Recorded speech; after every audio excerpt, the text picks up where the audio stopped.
에벤에셀에서 에벤에셀까지 하나님이 도우심으로 말미암아 어떤 일이 벌어졌느냐? 여러분, 처음 에벤에셀은 패배의 장소였습니다. 하지만 두 번째 에벤에셀은 승리의 장소가 됩니다. 20년 전에는 어떤 시간이었을까요? 수치의 시간이었습니다. 그때는 전쟁에 패배했으므로 말미암아 수치를 당할 수밖에 없는 수치의 시간이었지만 20년 후의 에벤에셀은 영광의 시간입니다. 승리로 말미암는 영광의 시간입니다. 20년 전 에벤에셀이라고 하는 그 에벤에셀에서는 하나님에 대한 지식이 없고 하나님을 알지도 못하고 하나님을 사랑하지도 못하는 뭐만 있는 시간이었느냐면은 오직 내 욕심밖에 남지 않은 시간이 20년 전 그곳이었는데, 그 에벤에셀에서부터 20년 후에 이 에벤에셀, 어떤 차이가 나타난 걸까요? 바로 불신과 무지의 자리에서 어떤 자리로 옮겨온 것입니까? 참 믿음과 하나님을 온전히 아는 자리까지 오게 된 거예요. 여러분, 승리는 언제 주어지는지 아십니까? 영적인 참된 승리는 언제 주어지느냐면 변화 다음에 주어지는, 하나님의 말씀이 주어지고 그 말씀에 정당하게 반응하는 이스라엘의 영적 반응이 곧 무엇이냐면 변화예요. 그 변화가 있을 때 하나님이 무엇을 주십니까? 승리를 주십니다. 구원한 그 사람이 예수 그리스도의 분량에 이를 때까지 몰고 가시는 하나님, 그래서 기어이 그 목표를 이루시고야 마시는 하나님, 그래서 그 하나님의 별명이 뭐라고요? 전능하신 하나님이라는 거예요. 우리 하나님의 집요하심, 우리 하나님의 확고하심, 우리 하나님의 끈질기심, 우리 하나님의 전능하심, 그 전능하신 하나님이 무엇을 이루십니까? 우리로 예수 그리스도를 믿게 하시고 예수 그리스도를 따르게 하시고 세상의 미련을 조금씩 끊게 하시고 내 자존심들을 내려놓게 하시고 나의 부족함들을 느끼게 하시고 이 정도면 됐다고 생각했는데 택도 없다라는 것을 알게 하여 주시고, 그래서 하나님 없으면 나는 살 수 없다라는 것, 내 실력으로는 안 된다라고 하는 것 수없이 인정하지만 또다시 내 실력 의지하는 그것을 돌이켜 하나님 항복합니다 만드셔서 기어이 우리를 어디에 세우십니까? 망했던 자리 에벤에셀에서 승리하는 자리 에벤에셀까지 이끌고 도우시는 분이 누구시죠? 바로 우리 하나님이신 것입니다.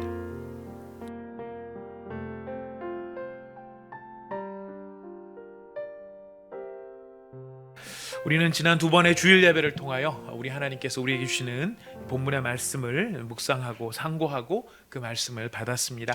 언약궤 뺏기는 사건을 통해서 하나님은 하나님의 힘을 이용하려고 하는 종교적인 행위가 아니라 하나님 자신을 사랑하는 참된 신앙을 원하신다는 것을 우리가 먼저 살펴보았고요.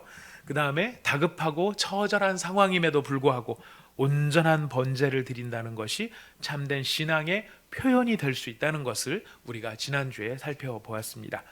여러분, 온전한 번제를 드리기 위해서는 두 가지가 필요한 것을 기억하실 것입니다. 하나는 흠없는 제물이요, 두 번째는 흠없는 방법이었습니다. 흠없는 제물은 최고의 제물이죠.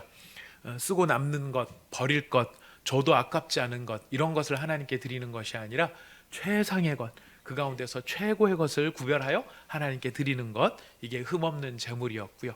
흠없는 방법은 하나님이 정하신 방법이었습니다. 그 흠없는 방법에서 우리가 기억해야 될 세 가지 것이 있었는데, 첫 번째는 안수였습니다. 흠없는 제물을 그 머리 위에 손을 얹고 안수함으로 제물과 온전한 연합을 이루어야 한다는 것을 여러분 기억하실 것입니다. 두 번째는 가죽을 벗기는 부분이었습니다.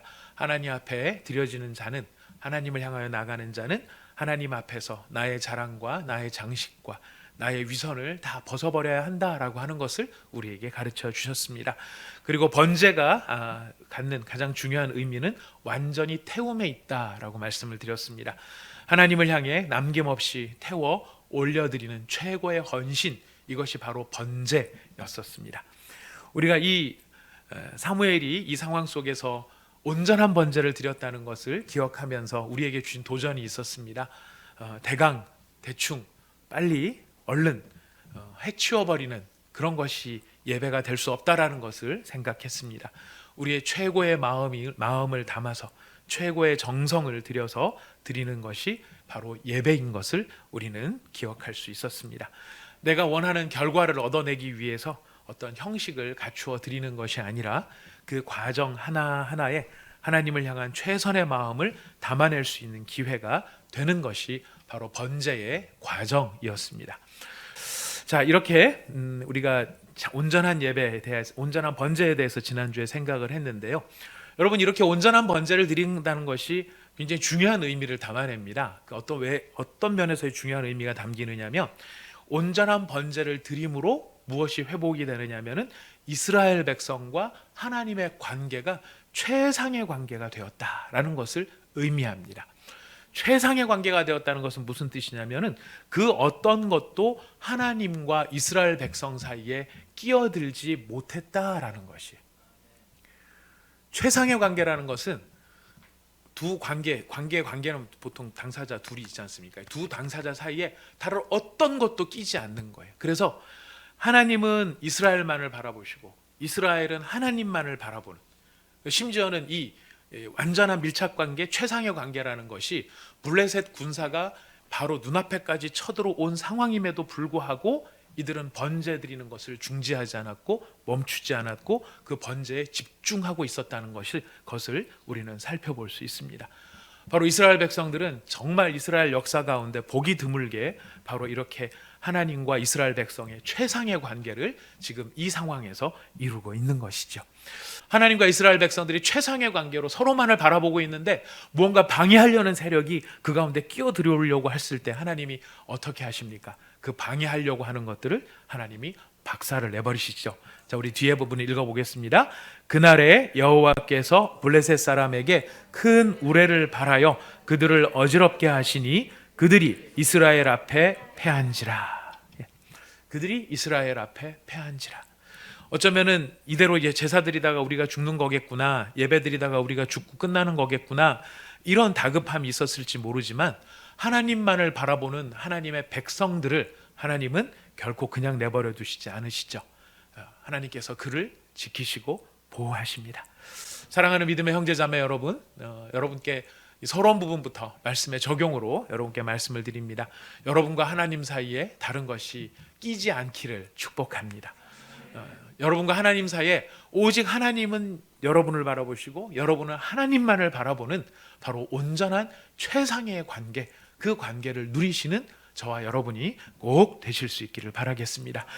한순간의 승리로 끝나는 게 아니고요, 이때의 승리가 상당한 기간 동안 하나님께서 이스라엘을 지켜주시고 블레셋이 덤벼들지 못하도록 만드는 그런 일정 기간 지속되는 그런 귀한 승리를 이스라엘 백성들에게 주셨다라는 것입니다. 이런 귀한 승리를 기념해서 이제 사무엘이 미스바와 센 사이에 돌을 세우고 그것을 에벤에셀이라고 불렀습니다. 우리 아마 다 기억을 하실 것입니다. 자, 근데 에벤에셀이라고 부른 이유가 무엇이죠?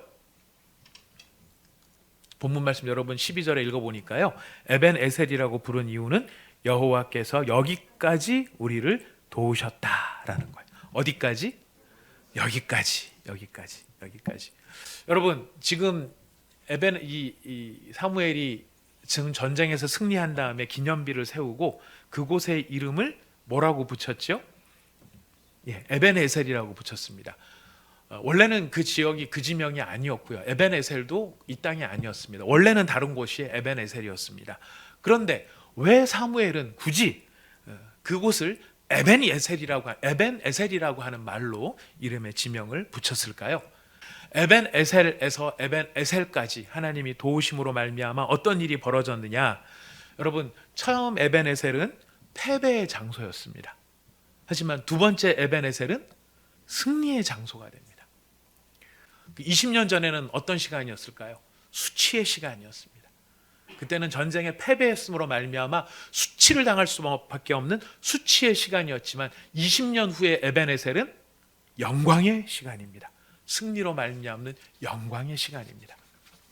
20년 전 에벤에셀이라고 하는 그 에벤에셀에서는 하나님에 대한 지식이 없고 하나님을 알지도 못하고 하나님을 사랑하지도 못하는 뭐만 있는 시간이었느냐면은 오직 내 욕심밖에 남지 않은 시간이 20년 전 그곳이었는데 그 에벤에셀에서부터 20년 후에 이 에벤에셀, 어떤 차이가 나타난 걸까요?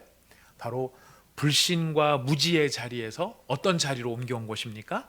참 믿음과 하나님을 온전히 아는 자리까지 오게 된 거예요. 단순히 이 장소에서 승리해가지고 여기 전쟁에서 승리한 요 기념비 세우는 여기까지 우리를 도우신 게 아니라 시간으로도 장소로도 인격적으로도 하나님께서 지금 우리를 도우셨다. 이 고백이 여기에 담겨 있는 것입니다.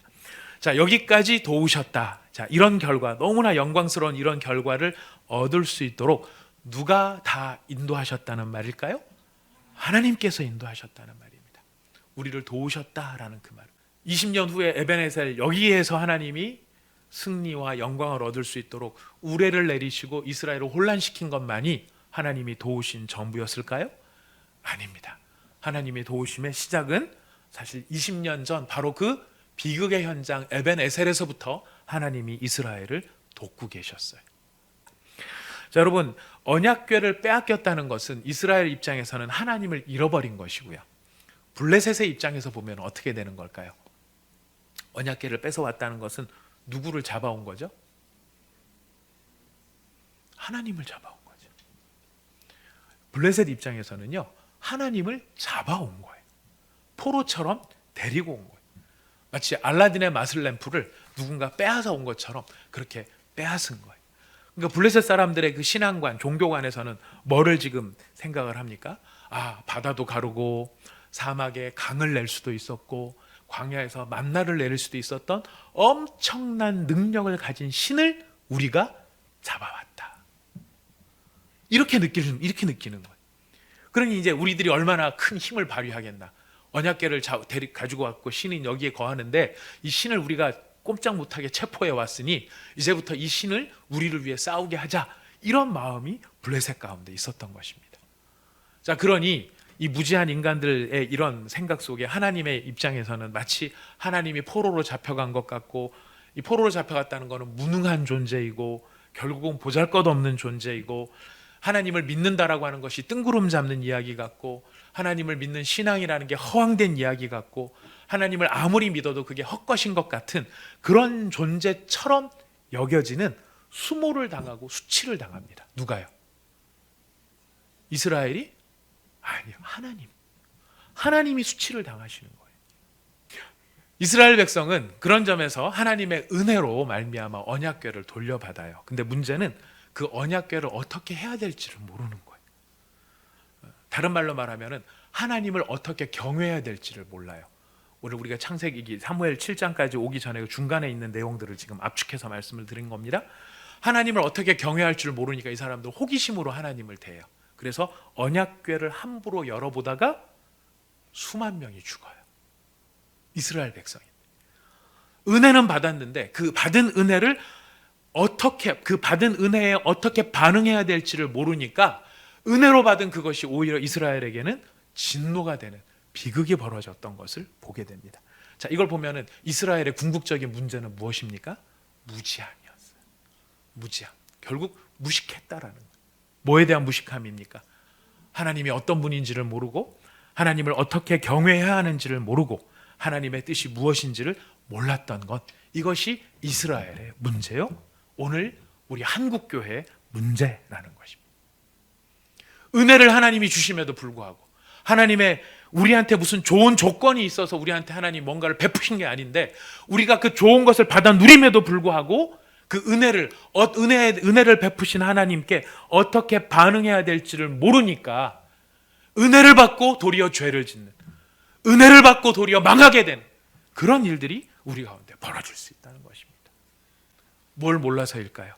결국 하나님이 어떤 분이신지, 하나님을 어떻게 경외해야 되는지, 하나님의 뜻이 무엇인지를 모르는 이것이 성도의 비극이라고 말할 수 있는 것입니다. 자, 그때 누가 등장을 하느냐면 바로 사무엘이 등장을 합니다. 이 사무엘은 다른 면에서 돋보이는 사람이 아니에요. 사무엘이 중요한 건 영적인 지식이 있는 사람이에요. 영적인 지식이 있다는 건 다른 게 아니라 하나님이 어떤 분인지를 알고 하나님을 어떻게 경외해야 되는지를 알고 하나님의 뜻이 무엇인지를 아는 사람이 나타났다라는 거예요. 달리 말하면은 하나님께서 사무엘에게 말씀을 주시고 그 말씀이 이스라엘 백성 가운데 주어진 것입니다. 그래서 사무엘이 가르치기 시작합니다. 너희가 지금 하나님 앞에 영적으로 너무 무지하지? 이 무지한 너희들 이제 하나님 앞에 지금 새롭게 세워져야 하는데, 첫 번째 가르친 것이 너희들의 죄악을 버리라. 그리고 하나님께로 돌아오라. 회개를 촉구한 것입니다. 악을 제거하고 하나님께로 돌아오라. 우리가 하나님의 은혜를 받아서 하나님께서 우리에게 좋은 것을 막 주시면 거기에 우리가 정당하게 반응할 수 있어야 되는데, 그 정당하게 반응하기 위한 것은 우리 가운데서 악을 제거하는 것입니다. 하나님께서 우리에게 좋은 것을 주심에도 불구하고 우리는 우리 가운데 있는 죄악을 돌이키지 않고 여전히 악을 행할 수 있다라는 거예요. 이게 이스라엘의 모습과 똑같았어요. 그래서 그리고 그 악을 버리고 하나님께로 돌아와야 된다, 이걸 가르쳤고요. 두 번째, 온전한 번제를 드렸다고 했죠. 이 온전한 번제를 드렸다는 것이 또 다른 의미가 있는데, 이건 무엇이냐면, 그 전까지는 이스라엘 백성들이 얼마나 하나님에 대해서 무지했는지 모세가 레위기를 통해서 가르쳐줬던 제사 드리는 방법까지도 사실은 정확히 모르는, 그 지식까지도 잊어버리고 있었다는 것을 우리에게 알려주는 것입니다. 하나님을 섬기기는 섬기는데 누구 방식대로 섬겨요? 자기 방식대로. 누구 마음대로? 내 마음대로. 누구 편한 대로? 나 편한 대로. 이것이 이스라엘이 가지고 있었던 영적인 무지의 실체였어요. 그거를 누가 가르치기 시작합니까? 사무엘이 가르치기 시작해요. 그래서 이스라엘의 변화가 일어납니다. 참된 영적 지식이 들어오고 하나님의 말씀이 선포되어지고 그 말씀 앞에 말씀을 따라 바르게 순종했을 때 이스라엘의 변화가 나타나는 것이고요. 그 변화의 결과, 최종적인 도우심의 산물 어떤 것입니까? 이스라엘의 승리였어요. 여러분, 승리는 언제 주어지는지 아십니까?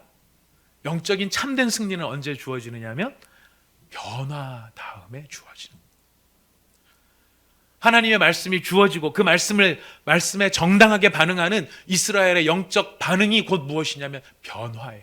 그 변화가 있을 때 하나님이 무엇을 주십니까? 승리를 주십니다. 승리는 궁극적인 목적이 아닙니다. 승리는 변화되어지면 나타나는 자연스러운 현상입니다. 하나님이 최종적으로 여기까지 우리를 도우셨다, 사무엘이 그렇게 부르짖었을 때에 그 여기까지 우리를 도우셨다라는 그 말 속에 뭐가 있냐면 이스라엘이 변했다라는 거예요. 이스라엘이 변했다. 근데 여러분, 그 이스라엘이 변할 수 있도록 하나님은 20년 동안을 도우셨던 거예요. 자신의 명예가 땅에 떨어지는 것도 참으시고, 이스라엘이 깨달아 알 수 있을 때까지 기다려주시고, 또 결정적인 상황들을 만들어주시고. 근데 몇 년이 걸려요? 20년이 걸려요. 이 참 여기에 우리 신앙에 놀라운 점이 있다고 생각합니다. 여러분, 사람이 잘 변합니까? 잘 안 변합니까? 잘 변하십니까? 놀라운 너무 좋은 분과 가까이 사시는 것 같습니다. 사람이 참 잘 변하면 좋은데 잘 안 변해요. 잘 안 변해요. 그렇지만 잘 안 변한다는 사실 때문에 우리가 좌절할 일이 아닌 것이, 잘 안 변하지만 변하기는 변해요. 사람이 금방 변하지는 않는데요, 조금씩 계속 변해가요. 그러나 여러분 기억하셔야 됩니다. 180도 변한 것만이 변한 게 아니에요. 근데 하나님께서 우리를 변화시키실 때 한꺼번에 확 변화된 게 아니에요. 20년 동안 꾸준히 하나님께서 바꿔 오신 거예요. 꾸준히 개입하시면서 간섭해 오신 거예요. 안 변하는 것 같은데 조금씩 변화되어졌던 거예요. 근데 여러분, 이 과정을 견디는 게 뭔지 아십니까? 이 과정을 견디는 것을 성경적인 용어로 인내라고 말합니다. 이 잘 변하지 않는 것이 변하게끔 만들어지는 바로 그것이 무엇이냐면 오래 참음이라는 거예요. 여러분, 인내가 풍성하시고 오래 참음이 가장 풍성하신 분이 누구세요? 우리 하나님이세요. 우리 하나님. 그래서 우리가 여기까지 우리를 도우셨다라는 말을 통해 우리가 이스라엘이 승리를 했구나, 이스라엘이 마침내 하나님이 주시는 이 승리를 경험하고 그 예배 잘 드리더니 마침내 블레셋을 깔아뭉개면서 막 이렇게 주워 담았구나, 굉장히 좋은 일이지만은요, 그러나 사무엘이 말할 때 여기까지 우리를 도우셨다라는 이 말이 무엇을 의미하는지 우리 다시 새길 필요가 있어요. 여기까지 우리를 도우셨다라는 것은 다른 게 아닙니다. 우리가 변했다라는 거. 그렇게 무식했던 우리가 변했다라는 거예요. 내 마음대로 살아가면서 내 방식대로 하면서 잘한다라고 생각했던 우리가 하나님의 말씀에 비로소 순복할 수 있는 사람으로 변화되었다. 여기까지 우리를 바꾸셨다. 그래서 우리 이 에벤에셀에서 에벤에셀까지라는 이 상황 속에 우리가 기억해야 될 게 있는데요. 우리가 어떻게 변할까 이런 것도 있지만 더 중요한 게 있어요. 우리를 붙드시는 하나님이 어떤 분이신가를 우리가 확인하는 게 필요합니다. 여러분, 에벤에셀에서부터 또 다른 에벤에셀까지 이끌어 가시는 하나님 어떤 분인지 아십니까? 여러분, 우리가 믿는, 우리를 붙드시는 하나님이, 우리를 구원하시는 하나님은 어떤 하나님이냐면요, 끈질기신 하나님이세요. 구원한 그 사람이 예수 그리스도의 분량에 이를 때까지 몰고 가시는 하나님, 그래서 기어이 그 목표를 이루시고야 마시는 하나님, 그래서 그 하나님의 별명이 뭐라고요? 전능하신 하나님이라는 거예요. 우리가 이런 하나님을 아는 게 왜 중요할까요? 하나님의 이런 성품을 깨닫는 게 왜 중요할까요? 이런 하나님이 하나님 되심을 알아야 뭐가 여러분 이제부터 해석이 되는지 아십니까? 내 인생이 해석이 되기 시작을 하는 거예요. 하나님이 어떤 성품을 가지시고 어떻게 집요하시고 어떻게 확고하시고 어떻게 분명하신가를 우리가 깨달을 때에 내 인생이 이렇게 살아온 데 이유가 있구나. 인생만입니까? 우리 공동체가 경험하는 것도 마찬가지, 교회가 경험하는 것도 마찬가지고 국가가 경험하는 일도 마찬가지. 이 모든 상황을 해석할 수 있는 이유, 왜 그런 고난과 그런 괴로움을 겪게 하시는지, 그것만이 아닙니다. 왜 그런 기쁨과 그런 즐거움을 주시는지도 우리는 비로소 바르게 이해할 수 있다는 거예요. 여러분, 물론 이해한다고 해서 그걸 금방 받아들일 수 있는 건 아닙니다. 받아들이는 건, 정서적으로 받아들이는 건 시간이 더 걸려요. 하지만 이해가 되어야 언젠가 받아들일 수 있어요. 그리고 이해가 되어야 그 언젠가는 그렇게 하신 하나님께 감사할 수도 있게 되는 거예요. 여러분, 생각해 보십시오. 여러분 인생 속에서 정말 힘들고 어려웠던 그런 일들이 아마 계셨을 것입니다. 근데 만약 그런 일들이 없었다면 여러분 오늘 이 자리에 앉아 계실까요? 여기 계신 분들은 앉아 계셨을지도 모르겠습니다. 근데 그때 그런 일이 없었다면 저는 여기 서 있을 수 있었을까요? 저는 못 서 있었을 것 같아요. 우리한테 이런 상황들이 일어나지 않았더라면 우리가 과연 나의 죄악을 인정하고 그 죄악을 버리고 하나님께 돌이켰을까? 지금 생각에는 돌이켰을 것 같지만 인간이 그렇게 만만하지가 않아요. 절대 돌이키지 않고 계속 그 길로 갔을 거예요. 하나님 찾지 않았을 거예요. 하나님 말씀에 귀 기울이지 않았을 것입니다. 그래서 궁극적으로 하나님 앞에 항복하지 않았을 것이고 무엇보다 하나님을 사랑하지 않았을 것입니다. 그러나 우리 하나님의 집요하심, 우리 하나님의 확고하심, 우리 하나님의 끈질기심, 우리 하나님의 전능하심, 그 전능하신 하나님이 무엇을 이루십니까? 우리로 예수 그리스도를 믿게 하시고 예수 그리스도를 따르게 하시고 세상의 미련을 조금씩 끊게 하시고 내 자존심들을 내려놓게 하시고 나의 부족함들을 느끼게 하시고 이 정도면 됐다고 생각했는데 택도 없다라는 것을 알게 하여 주시고 그래서 하나님 없으면 나는 살 수 없다라는 것, 내 실력으로는 안 된다라고 하는 것 수없이 인정하지만 또다시 내 실력 의지하는 그것을 돌이켜 하나님 항복합니다 만드셔서 기어이 우리를 어디에 세우십니까? 망했던 자리 에벤에셀에서 승리하는 자리 에벤에셀까지 이끌고 도우시는 분이 누구시죠? 바로 우리 하나님이신 것입니다. 전 그래서 지금 우리가 경험하는 이 경험이 지금 우리가 코로나 바이러스 이런 걸로 경험하는 이 모든 경험을 하나님께서 절대로 헛되게 하지 않으실 것을 확신합니다. 이 이른 변에서 우리에게 부흥의 역사의 밑거름이 될 것이고요. 이 이른 변에서 우리를 새롭게 하실 것이고요. 이 일은 우리를 바꾸어서 하나님 앞에 온전한 번제와 참된 예배로 나가는 거룩한 존재로 우리를 세워 가실 것입니다. 여러분, 하나님은 패배를 승리로 만드시는 하나님이십니다. 수치를 영광으로, 불신앙과 무지함을 참된 믿음과 하나님을 아는 지식으로 기어이 채우시고야 마시는 끈질기신 하나님, 집요하신 하나님, 확고하신 하나님, 전능하신 하나님, 바로 우리의 아버지 여호와 하나님이신 것입니다. 여러분 지금 패배의 자리에 계십니까? 혹은 여러분 수치의 자리에 계십니까? 아니면 여러분 불신앙과 무지함의 자리에서 고집을 피우고 계십니까? 그러나 여러분 기억하십시오. 하나님은 기어이 여러분을, 우리를 승리의 자리로, 영광의 자리로, 참된 믿음과 하나님을 아는 지식의 자리에까지 이루고야 마시게 할 것입니다. 하나님은 여기까지 우리를 도우셨습니다. 에베네셀에서 에베네셀까지 우리를 도우시는 하나님, 그 하나님, 여러분 우리 그 하나님으로 인해서 소망을 새롭게 다지시기를 부탁드리겠습니다. 우리 같이 기도하도록 하겠습니다.